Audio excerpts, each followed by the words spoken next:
Hello guys, welcome to Abhyudaya classes UP. तो guys, जैसा कि हमने अपने पिछले वीडियो में पढ़ा था, समाज एवं समाजशास्त्र, इनकी अर्थ एवं परिभाषाएं आदि हमने पढ़ा था। तो आज हम पढ़ेंगे शिक्षा का समाजशास्त्र, जो कि हमारे बीएड के सेकेंड पेपर जो है हमारा नॉलेज एंड क्यूरिकुलम, ज्ञान एवं पाठ्यक्रम का एक बहुत ही इम्पॉर्टेंट टॉपिक है। तो आज हम डिस्कस करेंगे कि शिक्षा का समाजशास्त्र क्या होता है तथा शैक्षिक समाजशास्त्र क्या होता है, तथा शिक्षा के समाजशास्त्र एवं शैक्षिक समाजशास्त्र में अंतर कर हम इसे आज समझेंगे, क्योंकि इसमें बहुत लोगों को काफ़ी कन्फ्यूज़न होता है। बहुत सारा कन्फ्यूज़न रहता है इसमें कि शिक्षा का समाजशास्त्र क्या होता है एवं शैक्षिक समाजशास्त्र क्या होता है। तो इस वीडियो में हम आज क्लियर करेंगे एवं शैक्षिक समाजशास्त्र आखिर होता क्या है। तो चलिए हम देखते हैं।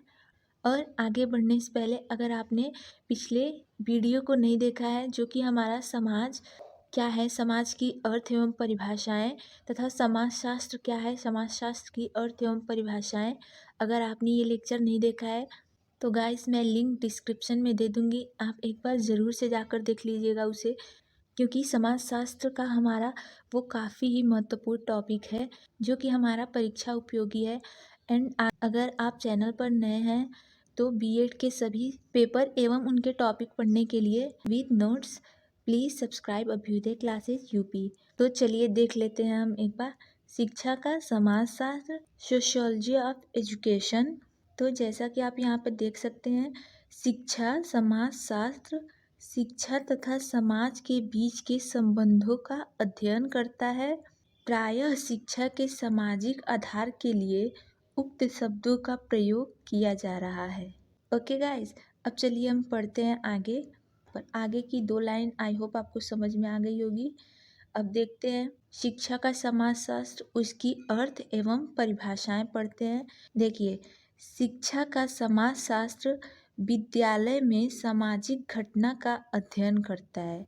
ये हम अभी देख रहे हैं कि शिक्षा का समाजशास्त्र क्या होता है। इसके बाद हम देखेंगे कि शैक्षिक समाजशास्त्र क्या होता है, फिर आपको अंतर स्पष्ट हो जाएगा। इसीलिए इसे पहले हम देखते हैं। शिक्षा का समाजशास्त्र विद्यालय में सामाजिक घटना का अध्ययन करता है, जो कि विद्यालय में होता है, और हमें सामाजिक घटनाओं आदि के बारे में जानकारी प्राप्त होती है, जिससे संस्था के सामाजिक पर्यावरण एवं सामाजिक जीवन में सुधार किया जा सके। ओके, इतना आपको समझ में आ गया। अब देखते हैं इनकी परिभाषाएं, जो कि हेंसन ने दी है। शिक्षा का समाजशास्त्र की परिभाषा इनके शब्दों में इन्होंने क्या कहा है वो देख लेते हैं एक बार। तो हेंसन ने कहा है, शिक्षा का समाजशास्त्र शिक्षा तथा समाज के बीच संबंध का वर्णन करता है। ओके, ये दोनों लाइन तो क्लियर है। इन्होंने कहा है कि शिक्षा का समाजशास्त्र वह है जो शिक्षा एवं समाज के बीच का जो संबंध है उसकी वर्णन एवं व्याख्या करता है। ओके गाइस, आई होप इतना आपको क्लियर हो गया होगा। अब चलिए आगे देख लेते हैं।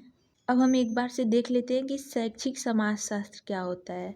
Educational sociology.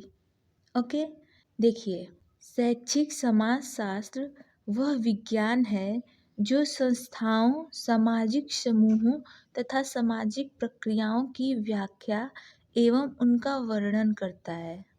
ओके, इतना समझ में आ गया।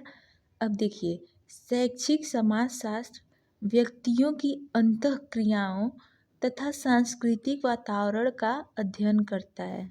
अर्थात शैक्षिक समाजशास्त्र शैक्षिक समस्याओं के लिए समाजशास्त्र का प्रयोग करता है। ओके गाइस, ये लाइन क्लियर है कि शैक्षिक समाजशास्त्र जो है हमारा एजुकेशन सोशियोलॉजी, वो हमारे शिक्षा से संबंधित जो कि हमारी शैक्षिक समस्याएं हैं उनके लिए समाजशास्त्र का प्रयोग करता है। ओके गाइस, आई होप आपको इतना क्लियर हो गया होगा कि शिक्षा का समाजशास्त्र एवं शैक्षिक समाजशास्त्र होता क्या है एवं इनके मध्य क्या अंतर है, ये आपको क्लियर हो गया होगा।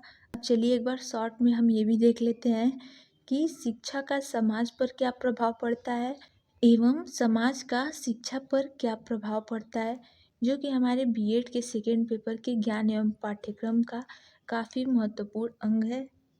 तो उसे भी हम एक बार ज़रूर डिस्कस कर लेते हैं शॉर्ट में।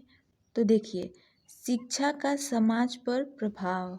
ओके, यहाँ पर मैंने नंबर वाइज लिखा हुआ है, जो कि आई होप आप लोगों को काफ़ी हेल्पफुल हो।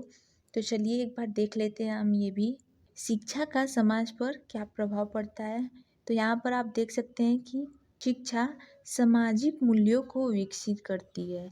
जैसा कि हमने अपने पिछले लेक्चर में पढ़ा हुआ है कि शिक्षा क्या है, शिक्षा हमारे अंदर क्या क्या बदलाव करती है व्यक्ति के अंदर, ये सब हम पहले ही पढ़ चुके हैं कि शिक्षा व्यक्ति के व्यवहार में परिमार्जन है तथा व्यक्ति की अंतर्निहित क्षमताओं, रुचियों आदि को विकसित करता है एवं बाहर निकालने की प्रक्रिया ही शिक्षा है।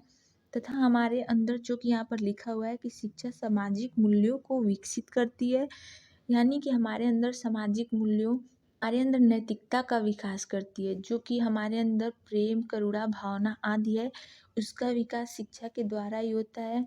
ये सब हमने अपने पिछले लेक्चर में पढ़ लिया है। अगर आपने वो वीडियो नहीं देखा है तो मैं उसका भी लिंक डिस्क्रिप्शन में दे दूँगी, एक बार से उसे भी ज़रूर देख लीजिए ताकि आपको ये समझने में आसानी हो। ओके, इतना समझ में आ गया। चलिए आगे देखते हैं। देखिए, सेकेंड जो है हमारा, व्यक्ति के व्यक्तित्व का विकास करती है। ये अभी हमने आगे समझा कि शिक्षा व्यक्ति के व्यक्तित्व में विकास करती है, यह व्यक्ति के व्यवहार में परिमार्जन करती है। ओके, अब देखते हैं, शिक्षा व्यावसायिक कुशलताओं का विकास करती है। ये तो आपको पता ही है, शिक्षा के बिना हमारी कुशलताएं निरर्थक हैं। तो शिक्षा के द्वारा ही हमारी कुशलताओं का विकास होता है तथा हम अपने जीविकोपार्जन का मार्ग ढूंढ सकते हैं और अपना जीविकोपार्जन इस समाज में कर सकते हैं, जो कि शिक्षा के द्वारा ही संभव है। ओके, अब चलिए देख लेते हैं, शिक्षा समाज के स्वरूप को निश्चित करती है। ये लाइन भी आपको क्लियर है कि शिक्षा के बिना मानव पशु के समान है और शिक्षा ही हमें बताती है कि हमें समाज में कैसे रहना है और कैसे अपना जीविकोपार्जन करना है तथा समाज के उन्नति के लिए तथा समाज के विकास के लिए हम क्या क्या कर सकते हैं। ये सब शिक्षा के द्वारा ही निश्चित होता है। ये भी हमने अपनी पिछले वीडियो में समझ लिया है। तो चलिए आगे देखते हैं। फिफ्थ पॉइंट जो है हमारा, शिक्षा समाज की संस्कृति, आर्थिक स्थिति, राजनीतिक स्थिति को प्रभावित करती है। ओके, अब देखते हैं सिक्स पॉइंट, जो कि है हमारा, शिक्षा सामाजिक परिवर्तन का कारक है। जो भी हमारे समाज में परिवर्तन होते हैं वो शिक्षा के द्वारा ही संभव है। तो इसीलिए कहा गया है शिक्षा सामाजिक परिवर्तन का कारक है। ओके गाइस, तो आई होप आपको इतना समझ में आ गया होगा। तो चलिए आगे चलते हैं। अब देखते हैं कि समाज का शिक्षा पर क्या प्रभाव है। अभी हमने पढ़ा कि शिक्षा का समाज पर क्या प्रभाव है। अब हम देखेंगे समाज का शिक्षा पर क्या प्रभाव है। ओके, तो देखिए, जिस प्रकार समाज के बिना शिक्षा अधूरा है, उसी प्रकार शिक्षा के बिना समाज अधूरा है। जैसा कि हम कह सकते हैं कि समाज और शिक्षा एक ही सिक्के के दो पहलू हैं, यानी कि शिक्षा के बिना हमारा समाज अधूरा है एवं समाज के बिना हमारा शिक्षा ही अधूरा है। क्योंकि अगर समाज नहीं रहेगा तो शिक्षा का हम क्या करेंगे, और अगर शिक्षा ही नहीं रहेगा तो समाज में हम रहेंगे कैसे। तो इसीलिए इन दोनों के बिना ये दोनों ही अधूरे हैं। इन दोनों का होना हमारे जीवन में काफ़ी ज़रूरी है। ओके, अब चलिए आगे देखते हैं। अतः समाज का शिक्षा पर व्यापक प्रभाव पड़ता है। अब देखते हैं कैसे पड़ता है।